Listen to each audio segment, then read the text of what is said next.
Olá, viva! Bem-vindos ao Vai Dar uma Curva desta semana. Esta semana vamos falar sobre laranjas. O meu nome é Rafael Oliveira e todas as semanas estamos aqui para falar sobre turismo, gastronomia ou vinhos. O assunto de hoje, como estamos a ver, tem a ver com gastronomia e em específico com as laranjas. Aproveitamos o lançamento do livro da nossa já habitual presença, Anabela Ramos. É sempre... Obrigado, Anabela. Estás cá connosco mais uma vez. Apesar de não precisarmos de pretexto para vir cá, eu acho que isto é um bom pretexto para vires cá e falarmos um bocadinho, conhecermos um bocado o teu mais recente livro, que foi lançado na semana passada em Amares. Anabela, porquê laranjas? Ora, boa tarde a todos, é bom estar mais uma vez aqui. Porquê laranjas? As laranjas, elas surgem na nossa vida e estes trabalhos resultam sempre de inquietações, né, de perguntas que nos intrigam quando andamos nestas investigações, mas de facto as laranjas, o que eu tenho percebido é que elas são do fruto que mais tem entusiasmado as pessoas, os escritores, os botânicos, os historiadores ao longo dos séculos, os agrónomos. Portanto, é um fruto extraordinariamente interessante.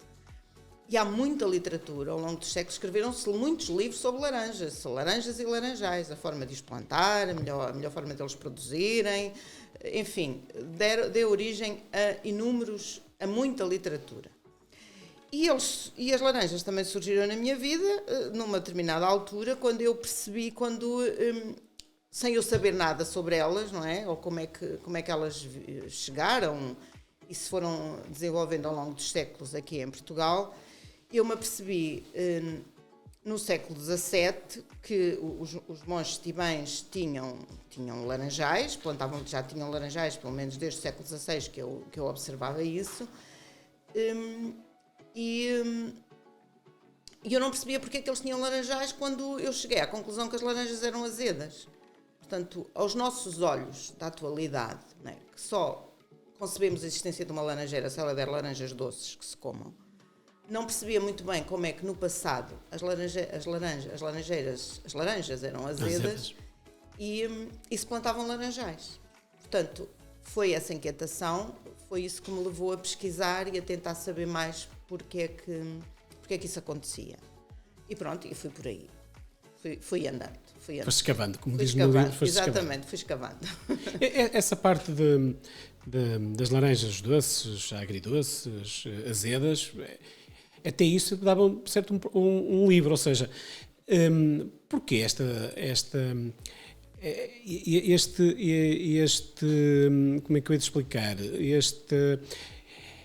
esta diferença ou este porquê de haver estas razões de passagem, porque nós hoje realmente só como dizia bem, só aceitamos a laranja se for doce, mas elas grande parte do tempo até hoje, ou seja, muitos outros séculos, exatamente, foram sempre azedas. Não é?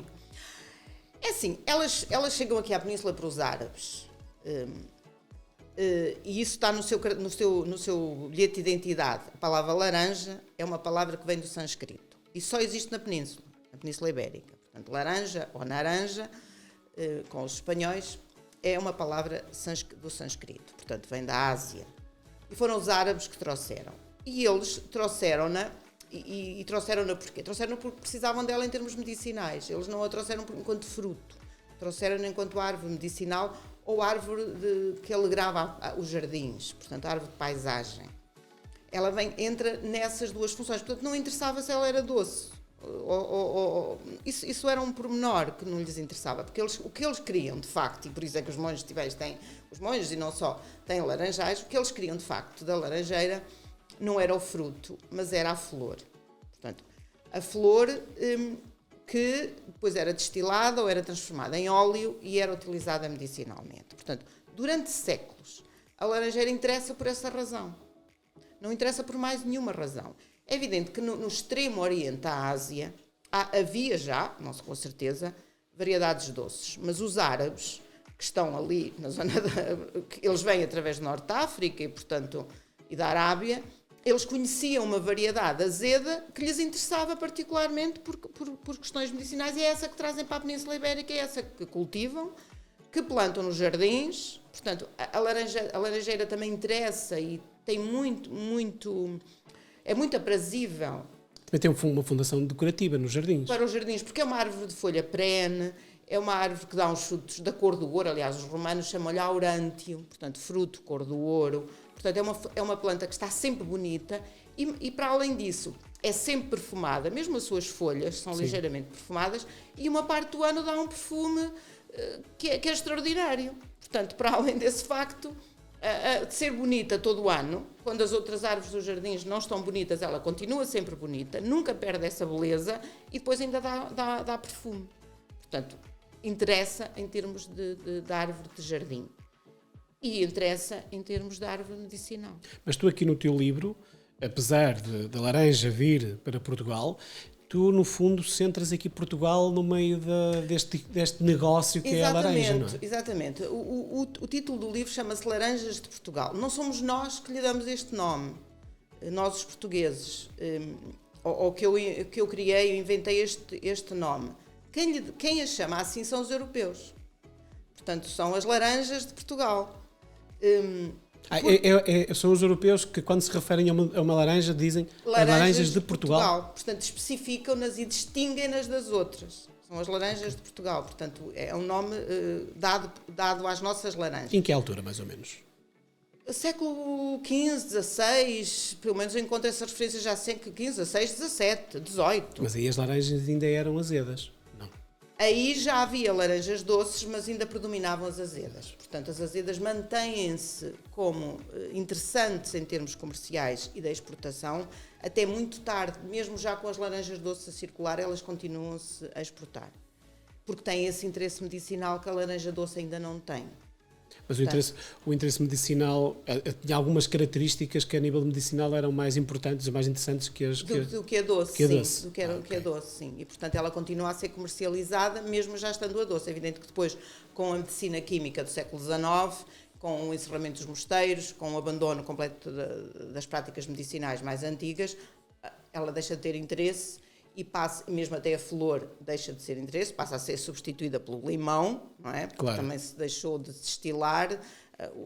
As boticas monásticas, nós não refletimos muito sobre o impacto económico e social que teve na sociedade portuguesa, e não só, mas na sociedade portuguesa, o encerramento dos mosteiros, em 1834. Mas foi um impacto muito, muito forte. Ainda não há nenhuma literatura que... Não há nada sobre isso, mas isso causa um impacto muito, muito forte na economia, na sociedade e nos comportamentos. E uma das causas foi o encerramento de centenas ou milhares, sei lá, de boticas monásticas, que nessa altura já estavam a fazer muita concorrência às civis, que as civis já não as viam com bons olhos, porque elas até davam medicamentos de graça, mas o que é certo é que elas existiam e tinham uma presença muito forte nas comunidades onde estavam instaladas. E com o encerramento dos mosteiros, quase de um dia para o outro, não é? De um momento para o outro, todo esse mundo acaba. E os laranjais dos mosteiros também terminam, e a destilação da água de flor também termina. E, portanto, há ali depois uma necessidade de substituir por outros produtos, nomeadamente começa aí a entrar a casca de limão, como aromatizante, que não existia antes. Mas deixa-me voltar outra vez um bocadinho atrás. Então, tu estavas a dizer que no século XIV, XV, já há um reconhecimento da nossa laranja. Sim. E isso acontece porquê? Acontece porque nós começamos pronto, como eu há bocadinho disse, as laranjas vieram com os árabes, foram-se instalando em determinadas regiões onde elas frutificavam melhor e às tantas nós começamos a exportá-las. E o que eu reparo, também ainda é uma pesquisa que vai ter que se fazer melhor, mas no século XVI nós temos já uma variedade de laranjas, que são as chamadas bicais, que se considera que não são totalmente azedas. Uns chamam-nas azedas, outros chamam-nas agridoces, mas elas já têm ali algo de doce. E essas laranjas têm uma qualidade superior, e são essas que nós exportamos, que eles às vezes chamam azedas, outras não. Portanto, a nossa laranja portuguesa tinha qualidade sobre as outras. E ela é exportada e começa a ser muito referida no estrangeiro como laranjas de Portugal. Portanto, há aqui já uma diferença da variedade, e alguns botânicos, por exemplo, no século XVII até eles chamam às vezes laranjas de Lisboa, às vezes também é confundida com o nome da capital, porque também era o sítio onde se exportava mais, mas os botânicos já falam dessa variedade, distinguindo-a das outras. Porque há uma coisa que nós também temos que perceber, realmente a azeda tinha essas funções medicinais, mas o objetivo foi sempre que a laranja fosse doce, não é? Doce, sumarenta e de casca fina. Isso há sempre mas esse objetivo, a partir desse, provavelmente mais recente, não? Ou achas que toda a gente, desde sempre toda a gente quis comer, mas nunca conseguiu? Mas não, quer dizer, eu percebo isso, porque eles mesmo quando elas eram azedas, não é? Ou as chamadas agridoces, eles já diziam que elas eram doces. Havia autores que já diziam que elas eram doces. Porquê? Porque se calhar desejavam que elas fossem doces. E com elas, como se fizesse... Há referências, por exemplo, ao fabrico de laranjada. Portanto, como se fazia a limonada. Claro. A limonada também é uma bebida bastante antiga. Também se fazia a laranjada e estava-se-lhe açúcar e era uma bebida agradável. E era uma bebida agradável que refrescava no verão. Por isso, há esse objetivo, no fundo, da laranja ser doce ou ser agridoce e ter ali sempre alguma doçura que depois permite que ela também seja utilizada na alimentação. E esta bical que estavas a falar, tens ideia como é que se dá este processo? Como é que nós recebemos uma determinada laranja e depois ela começa a ter novas... Eu não sei, nem percebo da agronomia, mas o que a mim me parece é que ela sendo plantada em determinadas regiões que se desse melhor, por exemplo, a queijo da Mares, no século XVII, diz-se as bicais têm pouco de azedo. Portanto, as bicais... Já são mais agridoces, então. Não, se tem pouco de azedo, já são mais doces. Não é? Isso o autor já refere, portanto, são boas. Portanto, há determinadas regiões onde, pelas suas características climáticas e pelo terreno, onde as variedades eram melhores. Não é? E são essas que depois vão dar origem aos grandes laranjais portugueses. A modificação provavelmente tem a ver com o terreno. Tem a ver com o terreno, tem a ver com o clima, tem a ver com a exposição solar... Deve ter a ver com isso. E as variedades vão-se melhorando ao longo de séculos. Também temos que ver com isso, não é? Se eles têm uma laranjeira que é boa ou que é melhor do que a outra, vão aprimorando, claro. Vão fazendo enxertos a partir daquela variedade e, portanto, ao longo de séculos, as variedades vão melhorando. Claro. E, portanto, Portugal tinha essa vantagem. Mas aqui no teu livro tu também te referes, numa parte inicial, a uma série de as laranjas da Índia, da China, Sim, porque depois, no século XVI, nós somos os pioneiros nos descobrimentos, chegamos à Índia, e quando chegamos à Índia, os portugueses que chegam percebem-se que há lá laranjas doces, melhores que as de Portugal. Portanto, porque a laranja é, de facto, oriunda da Ásia. E há muitas variedades depois de laranjas. E depois os portugueses, quando se avançam para a China, já na segunda metade do século XVI, e começam a trazer já mais informação, apercebem-se que ainda outras variedades muito mais doces. E aí vem a chamada laranja da China. Ou as chamadas laranjas doces, que também não estão muito estudadas, não sabemos muito bem, eu também ainda não percebi muito bem. Quando se fala de laranjas doces, por exemplo, já nos finais do século XVI, que variedades são estas? São as que vêm da Índia? Ou se afinal são as nossas bicais que já estão a ficar mais doces? Já tiveram tempo suficiente para modificar. Porque há autores que já consideram as bicais doces.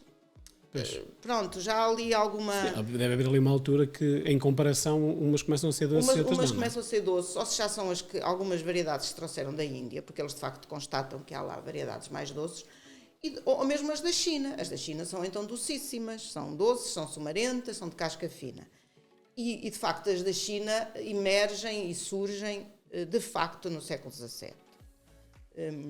Isto ainda não está no livro, mas eu ainda há pouco tempo li um livro de um botânico italiano, editado em 1646, em que ele já fala dessa variedade, embora ainda não a conheça. Fala através de alguns portugueses, ele é jesuíta, e fala de portugueses também jesuítas, que já se estavam a aventurar pelo Extremo Oriente, pela China, e que já referem essas variedades. Portanto, essa variedade estava a chegar.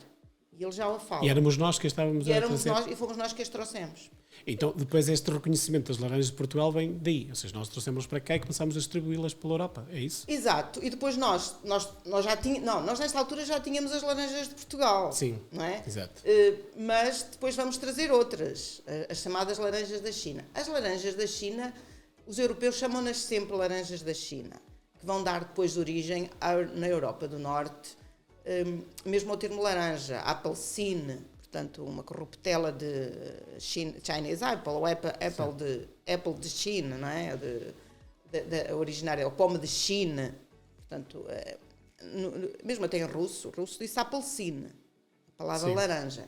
Portanto, esse termo vai ser absorvido pelos povos da Europa do Norte.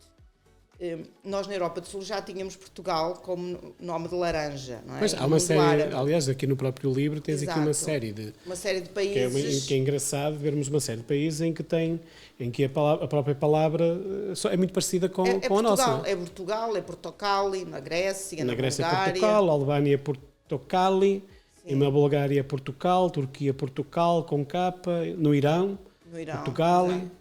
Porquê? Porque é um fruto que vem de Portugal, que é vendido vindo de Portugal, que eles não conhecem e, portanto, chamam-lhe Portugal.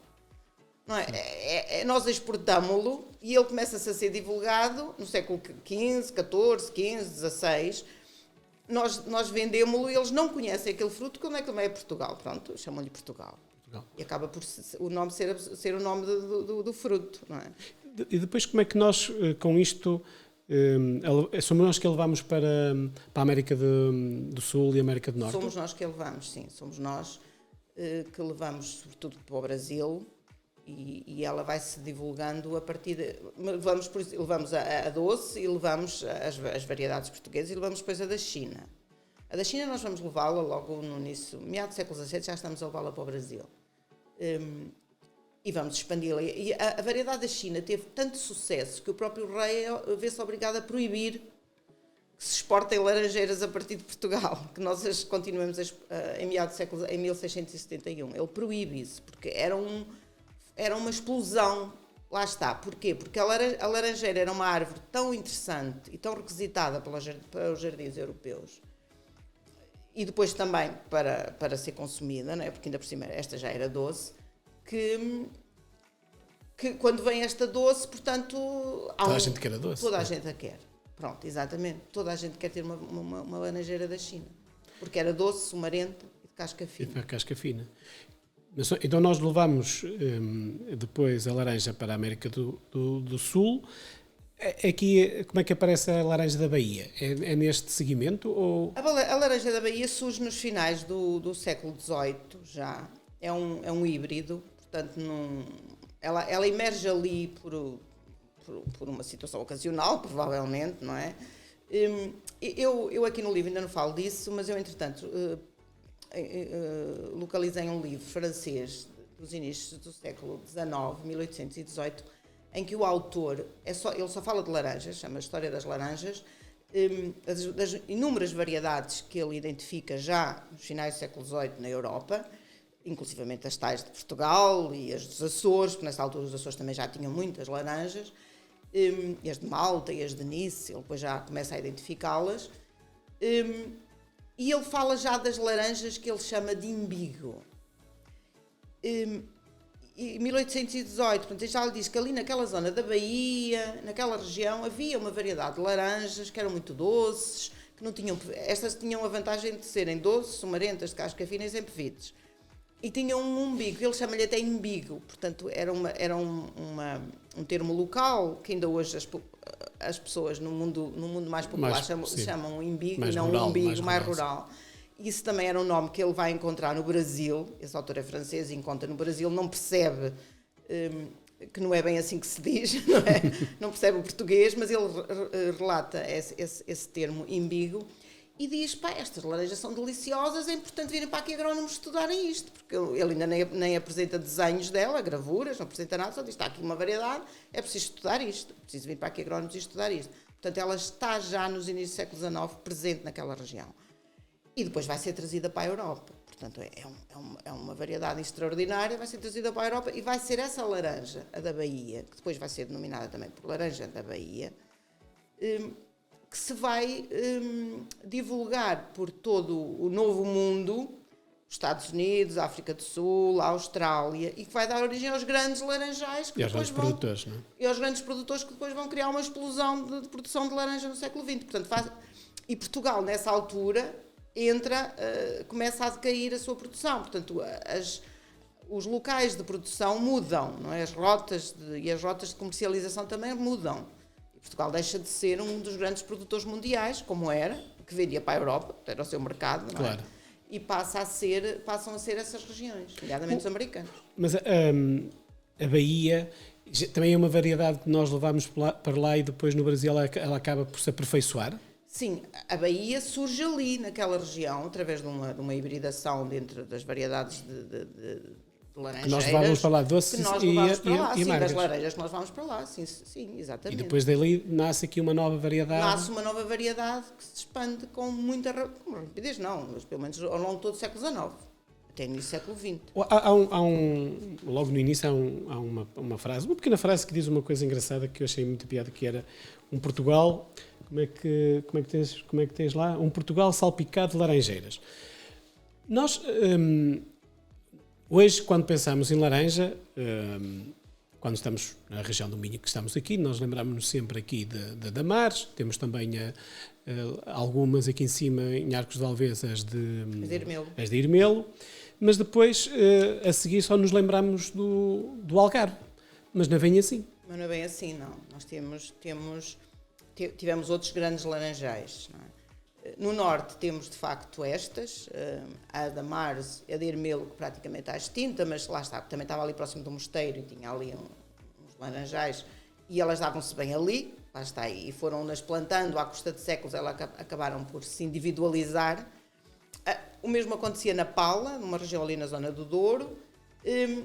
Havia também as laranjas do Douro, na região do Douro, também se especializaram e eu apanho os monges tibães a comprarem laranjas ao Douro em 1700, portanto havia ali boa laranja. Depois temos os laranjais de Coimbra, os laranjais de Setúbal, que são também grandes laranjais ao longo do século XVIII e XIX. Os laranjais do Algarve só emergem no século XX, na segunda metade do século XX. Portanto, hoje, nós quando falamos de laranjais, a laranja do Algarve? É sempre o Algarve, é o maior produtor do país e 80% da produção de laranja vem do Algarve. Mas não foi assim até aos anos 50. O Algarve até aos anos 50 do século passado? Do século passado, sim. O Algarve não... A laranjeira, para se dar bem, precisa de sol, óbvio. E as poucas referências que há a laranjas do Algarve, antes, elas eram muito boas, porque elas tinham sol e, portanto, amadureciam e ficavam doces. Só que não tinham água. O Algarve tinha esse problema e continua a ter esse problema para ter água. Tem os abacates para dar a laranjeira precisava, e tem campos de golfe, a laranjeira precisa de água, precisava ser regada, e por isso é que ela se deu bem no Minho. Agora, mas ela dá-se bem no Minho, desculpa lá, Anabela, ela dá-se bem no Minho,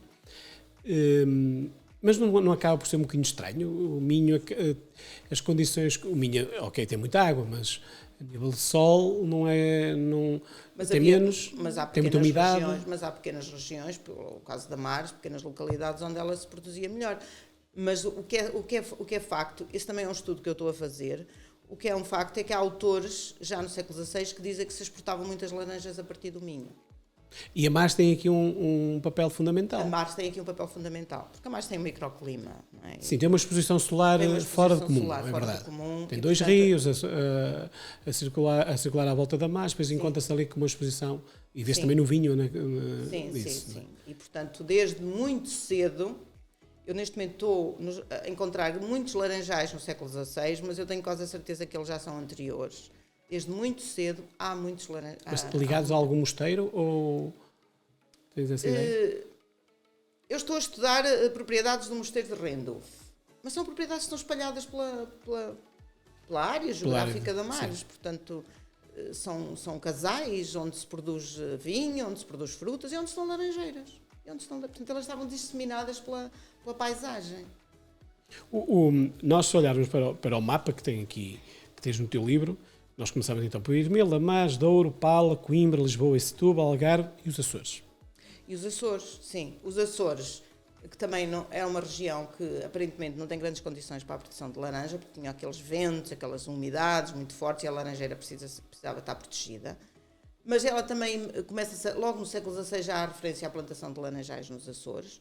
Ela começa-se a desenvolver, começa a dar lucro e eles começam a aumentar cada vez mais a produção e a proteger os laranjais com muros muito altos e com sebes pelo meio dos laranjais para os proteger dos ventos e das umidades atlânticas. E o que é certo é que no século XIX, até aos finais do século XIX, os Açores é uma das regiões mais produtoras de laranja do país, que mais laranja produz e exporta para a Inglaterra. E eu encontro nos livros franceses também referência à laranja dos Açores, não só às laranjas de Portugal, mas do século XVIII e XIX, muita referência já especificamente à laranja dos Açores. Estavas agora aqui a falar que nos Açores eles arranjavam forma de proteger a laranjeira.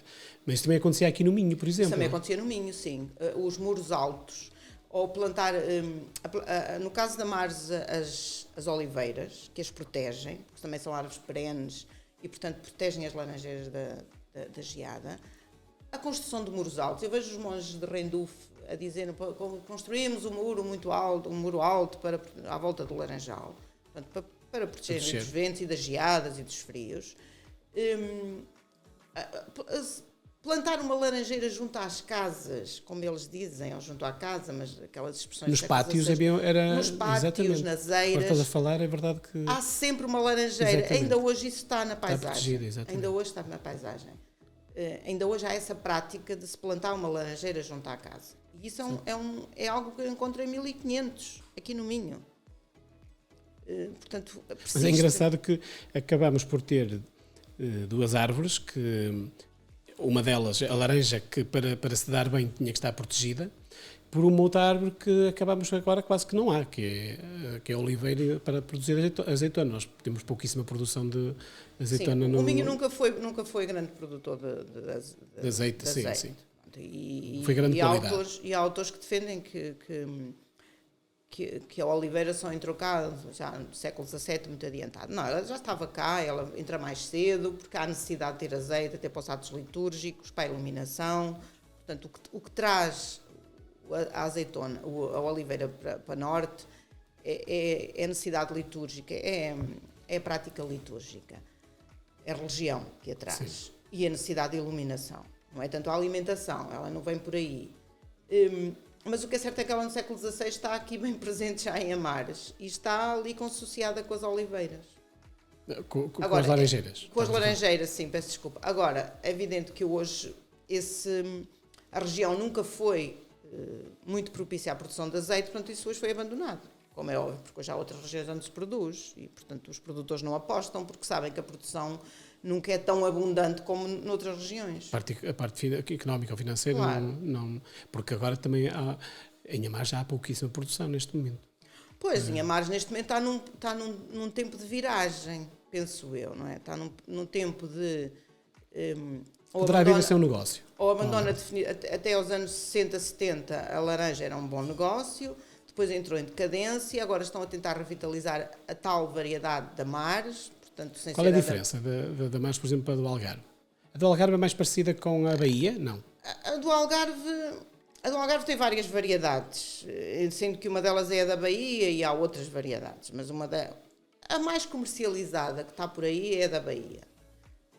Quando nós vemos laranjas do Algarve, provavelmente estamos a comer da variedade da Bahia. Provavelmente estamos a comer da Bahia. Sim, aqui em Amares também se produz a da Bahia. Sim, não se produz só da Amares, há uma série de variedades. Sim, agora há uma variedade mais específica da Amares, que é a que vem já do século XVII e XVIII, que para mim é uma descendente da tal variedade da China, que depois veio, se implantou e fez sucesso, e que agora há novamente tentativas de se retomar essa variedade, enfim, e de se retomarem novamente os laranjais, mas estão num processo de mudança. Claro. Há algumas Precisa haver negócio, hesitações. senão as pessoas também não Algumas devem. hesitações de crescimento, não é? Mas em Amares temos aqui alguns projetos até engraçados. Por exemplo, a Calha Branca, com quem tu trabalhas com alguma Exatamente, por regularidade, exemplo, faz muito produto à volta que da trabalha laranja. só com a variedade da mar. Só com a laranja. E ela faz uma série de coisas, de laranja desidratada, Exato, doce de laranja, laranja, não é laranjada, qual é aquela que se faz com a flor?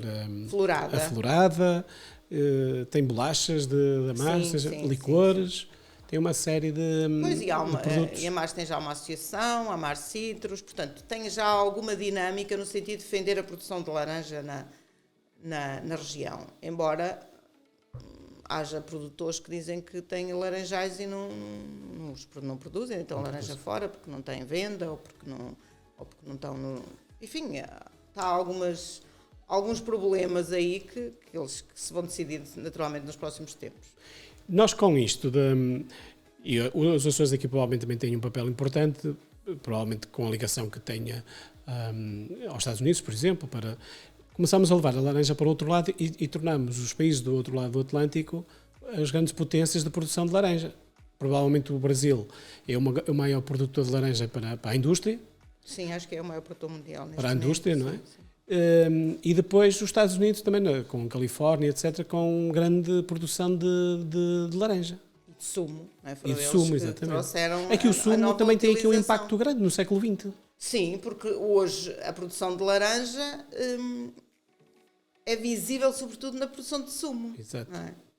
Hoje, Nós vemos as laranjas todas dentro de uma caixinha, não é? hoje o sumo está sempre ao pequeno almoço, não é? Mesmo que não seja verdadeiro, até há esta falsificação do sumo de laranja, portanto, entrou nas ementas diárias do pequeno almoço quase mundial, Pois não é? Dos hotéis, de todo lado há sumo de laranja, mesmo que não seja verdadeiro, mas há sumo de laranja.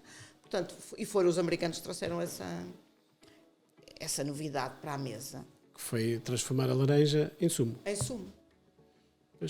E isso faz com que, no fundo, aquilo que tu aqui também mostras um bocadinho no livro é que provavelmente nós fomos culpados de um bocadinho disto tudo. Ou seja, Sim, não é? sim. Nunca sim. chegaria lá a laranja se nós não tivéssemos levado. Acabaria por chegar mais cedo ou mais tarde, mas fomos nós que levámos para a América do Sul. Fomos nós que a levámos, até fomos nós que depois difundimos a tal variedade da Bahia, que veio para aqui e a levámos para o outro lado. Fomos nós que tivemos, no fundo, no centro da divulgação da laranja no mundo. Fomos nós que estivemos no centro. Quer da chamada laranja de Portugal, das nossas variedades que eram boas, quer depois através das variedades que trouxemos da Ásia, não é? De outras variedades doces que trouxemos da Ásia, particularmente a da China. Foi um entusiasmo europeu enorme. Foi assim uma loucura a variedade da China. Que era doce. Porque era doce, exatamente. O que é doce na amarga, não é? Exato. Anabela, no teu livro, ele tem aqui uma particularidade interessante, que tem um cheirinho a laranja que cria, até o próprio cheiro da laranja tem em nós um impacto interessante, que há aqui uma proximidade com o mundo mais rural, porque acho que é um cheiro que toda a gente acaba por ter, toda a gente que morou numa aldeia tinha uma laranjeira em casa. Sim, toda a gente tem uma laranjeira. Exatamente. Eu também tenho, a minha mãe tem lá as laranjeiras. Os meus avós tinham uma laranjeira, ainda está a laranjeira, toda a gente tem uma laranjeira. Mas esta questão deste livro foi uma ideia muitíssimo interessante. E este livro que tu lançaste então no passado sábado, conta-nos aqui um bocadinho a história das laranjas de Portugal, mas tu estavas na apresentação do livro, já estavas a falar que mas eu entretanto já descobri mais umas coisas. Isto de acabar de lançar um livro e ele já está desatualizado. E está desatualizado, como é que pessoalmente se consegue lidar com isto? Opa, é assim, os estudos históricos nunca estão concluídos. Nós temos que, quem faz história sabe isso, pronto, a história nunca está feita, há sempre mais qualquer coisa. E houve uma decisão de nós publicarmos o livro. E pronto, eu concluí um texto e entreguei-o. Agora, continuei a estudar, no dia seguinte a entregar o texto, eu continuei a estudar as laranjas. E por isso hoje já sei muito mais coisas, já revia aqui o texto, já acrescentava mais informação, alguma que eu até já fui dizendo aqui. que entretanto fui descobrindo, mas é mesmo assim, quer dizer, a história está-se sempre a fazer e faço todos os dias e todos os dias chegamos a conclusões novas e conclusões diferentes. É evidente que aquilo que eu descobri, entretanto, não altera muito o que eu aqui defendo. Não há alterações profundas. Não há alterações profundas. Simplesmente vem consolidar esse conhecimento, vem aumentar a fundamentação da questão das laranjas de Portugal. Portanto, consultei livros de botânicos do século XVII que falam das chamadas laranjas de Portugal, que eu não cito aqui. Consultei aquele livro que há bocadinho falei, que fala já da primeira referência das laranjas no umbigo. E estou neste momento ao nível regional, que também sempre foi uma questão que a mim se me colocou. Era, se há os autores que eu aqui coloco, autores do século XVI e XVII, que dizem que a região minhota era uma região de onde se exportava muita laranja. E então a questão é outra inquietação, mas se exportava laranja, onde é que se produzia? Onde é que ela está? Onde é que estão as laranjeiras no Minho? E portanto eu neste momento estou a consultar uma documentação que me permite quase que georreferenciar as laranjeiras, o que é uma coisa interessantíssima, não é? Que permite ir ao campo e eu disse, olha, está aqui um laranjal, estava ali uma laranjeira, estava ali outro laranjal, ou um cidral, porque depois isto leva-nos para os citrinos, leva-nos para as cidreiras, leva-nos para os limoeiros, para as limeiras, para as azamboas, que era outro citrino que está extinto, e que estavam todos aqui presentes no século XVI e XVII. Muitos desses citrinos continuam a ser produzidos em Amares, na zona da Amares. E muitos desses citrinos continuam a estar em Amares. Sim. Nomeadamente, por exemplo, as cidreiras, ou os cidrões, não é? Que ainda hoje naquela região há produção de cidrão e é quase única no país. E, portanto, é por aí que eu ando agora a tentar perceber, e eu também percebi que, de facto, nós exportávamos, portanto, há referências e há documentos que nos falam da exportação de laranja a partir dos portos de Viana, portanto, está lá documentada a saída das laranjas, mesmo no século XVIII, as laranjas azedas, portanto, elas continuavam a sair e a produzir-se aqui, mesmo apesar da concorrência da laranjeira doce e da China, particularmente, continuava-se a produzir laranjas azedas, porque elas eram interessantes medicinalmente, e, portanto, elas continuam a ser procuradas no mercado internacional, e nós vendíamos. Agora é só saber, afinal, onde é que elas se produziam, em que locais, aqui do Minho. Em Amares, tudo bem, vamos ver, sim, vamos pôr isso em... Vamos verificar isso, pôr isso aqui no preto e no branco, onde é que elas estavam, e não só em Amares, mas também noutras regiões do Minho. E Irmelo também seria outro, mas também haveria outra, outros. Mas eu também as encontro em Guimarães, também as encontro em Porta Barca, também encontro noutras regiões mais pequeninas, mais localizadas, mas há produção de laranja. Nesta investigação, qual foi assim aquela descoberta que tu fizeste que mais te impressionou ou que mais te admirou? Tens assim alguma coisa que... Há aqui várias questões. É a questão da zamboa. O que é a zamboa? É um citrino. Mas... É um citrino. Eu encontrar a presença das azamboeiras. E o que é que são as zamboeiras? Eu ainda não sei muito bem o que é que... Já sei mais ou menos o que é, mas ainda não sei muito bem se ainda existirá essa variedade nas coleções europeias de citrinos. Ainda é uma questão que eu tenho que avançar e perceber. E também ainda não percebo porque é que ela também se plantava, porque há descrições do século XVIII que dizem que o fruto não tinha o sabor era enxaibido, portanto não era um sabor interessante, lá está, era muito próximo do azedo. E porque é que então se produziam as tais azamboas? São parecidas com as laranjas, entre a laranja e a toranja, mas também azeda, mas com um sabor se calhar mais desinteressante, se calhar. A toranja já não tem um sabor muito interessante, mas pronto. Sim, também não tem, exato, mas ela deve estar por aí. E porque é que ela depois deixou de ter interesse e desapareceu? Essa é uma árvore que também me deixa curiosa. Na Europa chama-se pome de Adão, porque ela tem umas dentadas, assim, tipo umas...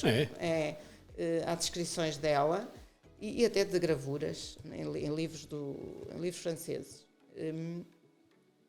Essa é uma árvore que me deixou curiosa. Outra questão que eu também achei interessante é a questão da chegada da laranja da China, porque foi assim uma descoberta interessante, porque há autores que dizem que... Há aqui um autor português, que é o José da Silva Tadinho, que diz que ela poderá ter sido entrar em 1624, há um outro autor que fala de 1635... num senhor, numa figura de Lisboa que trouxe uma e que a propôs no seu jardim e que depois a partir daí se multiplicaram todas as outras. E depois há outras teorias, que ela poderá ter entrado antes. Eu explico várias teorias que existem sobre a chegada da laranja da China. Mas depois eu pesquisei uma documentação, encontrei por acaso uma documentação que está transcrita e publicada, e vejo lá numas cartas entre um português que está exilado em Roma e um amigo dele que é embaixador de Paris, mas que está Marquês de Niza, mas que também está em Portugal, também anda por Portugal. E nessa correspondência entre um e outro, eu apercebo-me deles estarem a falar de laranjas e das tais laranjas da China e conseguem, há ali uma série de narrativas entre eles em que se percebe perfeitamente que, isto é por volta de 1647, 50, em que a laranjeira da China já estava em Lisboa, já se produzia à vontade em Lisboa. E falam, de facto, nesse senhor, do Dom José de Mascarenhas, que a trouxe e que a plantou no seu jardim e que a partir daí se desenvolveram se multiplicaram todas as outras variedades. Achei interessante essa referência, porque isso até é uma documentação que está publicada e nunca ninguém tinha olhado para aquilo. E de repente apareceu ganhou ali interesse. Anabela, tu terminas aqui o livro com algumas receitas à base de laranja, desde o século XVI até agora, até o século XX. E há um bocadinho, até antes de começarmos o programa, estava-te a perguntar esta questão da banha de flor, porque eu pensei que a banha era usada para a gastronomia, que hoje usamos banha para fazer os rojões, etc. Mas não, aqui, por exemplo, esta receita era uma banha que tinha fins medicinais. Pois, porque a laranjeira era interessante e foi muito interessante, sempre interessante, por razões medicinais, não só pelo fruto, que também lhe foram dando, sobretudo através da casca e também do sumo, mas essencialmente pela flor. E porque é que eu tenho aí essa receita no século XVI e XVII? Porque até ao século XVII, basicamente, fala-se da flor. E a flor era utilizada para fazer água, que era utilizada nas boticas, que aromatizava os doces, porque os doces também tinham funções medicinais, mas também servia para fazer uma banha, chamada banha de flor. Eu consigo localizar umas 7 receitas, se não me falha a memória, ao longo do século XVII e XVIII, dessa banha de flor. Portanto, o que era a banha de flor? Era uma pomada. Nós hoje achamos que nos séculos passados as pessoas não tinham medicamentos nenhum, os coitadinhos viviam em uma desgraça. Não, eles tinham os seus medicamentos e os seus remédios e tratavam-se. E essa banha de flor fazia-se com unto de porco, que é uma gordura, porque ainda hoje as pomadas são feitas com gordura, e tinha a flor e aquilo servia de pomada. Aliás, no século XVIII há mesmo uma receita que se chama pomada de flor. Pronto, era uma pomada que se colocava, que se esfregava, que se tirava dores, as contusões e tinha várias aplicações medicinais. E isso devia ser tão comum, e daí explica a necessidade de ter uma laranjeira no quintal, não é? Porque qualquer pessoa tinha acesso a um punhado de flor e a um bocado de banha de porco, também toda a gente tinha um porco, e conseguia fazer na sua própria casa um bocadinho de banha de flor que guardava para se utilizar sempre que necessitasse ao longo do ano. Portanto, era um medicamento caseiro que estava sempre disponível. E temos aqui a receita. E que se ensinava a fazer e que aparece em qualquer receituário. Aparecem vários receituários. Porquê? Porque era um remédio comum. Devia ser um remédio muito comum e muito popular. Porque eram 2 ingredientes que estavam ali. Eram 2 ingredientes básicos. À disposição. Claro. Exatamente. Não era complicado de fazer. Anabela, nós desde pequeninos que ouvimos dizer que a laranja à noite mata. Pois, eu isso não sei. Há várias justificações para isso. Alguma vez encontraste alguma referência? Não? Não, nunca encontrei. Quando estivemos lá na apresentação do livro, houve uma senhora que falou... Sim, mas já tinha ouvido falar de outras... Isso vinha daqui, da Mares, e porque dizia-se às pessoas que matavam que era para as pessoas não comerem as laranjas que iam nos transportes. Não sei. É possível que sim, é possível que não, eu não sei. Não sei mesmo, não sei, eu faço ideia. Porque a história contada também já foi contada, tinha a ver com as laranjas que vinham de Coimbra para cima, ou seja, também durante a noite, e elas eram azedas e depois as pessoas diziam que ela matava por ser azedas. Bom, há aqui histórias, porque é verdade que elas não matam ninguém. Elas não matam ninguém, podem-se comer. Podem-se comer e beber mas pode ter a ver com isso, não é? Sim. Pode ter a ver com isso, com essa necessidade que os produtores tinham de as proteger. De as proteger nos transportes, nos transportes das pessoas, para não as roubarem um nem as comer, porque era um negócio e era um negócio importante. Sim. Daqui da Mares, nos finais do século XVIII, vão carros de laranjas para o Porto. Sim, tu também tens aqui o levantamento da produção, não é? Há aqui uma parte em que não é da produção, quando falas da Mares tem aqui uma série de... Sim, há desde o século XX dos produtores e das quantidades de laranjeiras que tinha aqui em Amares. Vais-te então debruçar um bocadinho sobre a região agora? Estou a debruçar-me mais concretamente sobre a região para tentar perceber onde é que estão de facto as laranjeiras e os laranjais. Qual é a próxima fruta? Ai, não sei. E agora vou continuar nas laranjeiras. Tu já estudaste o figo, não foi? A maçã? Não. Já andei por aí. Já andei o cidrão? Já andei o cidrão. Eu estou nos citrinos. Eu acho que vou continuar nos citrinos. Eu acho que vou continuar nos citrinos. Há aqui uma questão que também me intriga, que essa ainda não percebi, que é a questão da tangerina. Porque não encontro grandes referências a ela. E isso é uma coisa que me deixa curiosa. Ela chega cá, é? Não. Porque é que ela se chama tangerina? Porque é que tem este nome, que eu não percebo? Mas a origem é a mesma? Ela vem do mesmo eu acho que é. Da Ásia para cá? Eu acho que não há grandes referências a elas, às tangerinas, nos séculos XVI, XVII e XVIII, porque elas são consideradas laranjas, mais pequenas, mas são laranjas. Penso eu de que, não sei. Mas de facto é que a partir de certa altura elas são chamadas tangerinas. E isso também... e que não é o nome do espanhol, portanto, os espanhóis chamam-lhe mandarinas. Pois é.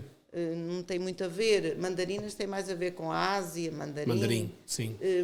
Não sei, é uma curiosidade, mas vou continuar nos citrinos, decididamente, nos cidrões, porque os cidrões estão muito também ligados com as... Nós também éramos exportadores de cidrões, porque eles também tinham essa função muito importante medicinal. E estou a perceber também como é que elas, como é que os ingleses que não tinham as laranjas, como é que eles as absorviam e como é que eles as aplicavam na cozinha. Enfim, por aí. Há muito para investigar para onde andar pelas laranjas. Anabela, mais uma vez, muito obrigado. Foi sempre um prazer conversar contigo. E até breve.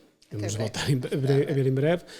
Nós ficamos por aqui, voltamos de hoje a 8 dias. Já sabe, todas as sextas-feiras, depois do noticiário do meio-dia, à sexta-feira, em reposição ao domingo, ou também disponível ao fim de tarde de sexta-feira, em podcast e em vídeo, em fieldtravel.tv. O meu nome é Rafael Oliveira e estamos cá de hoje a 8 dias. Até para a semana.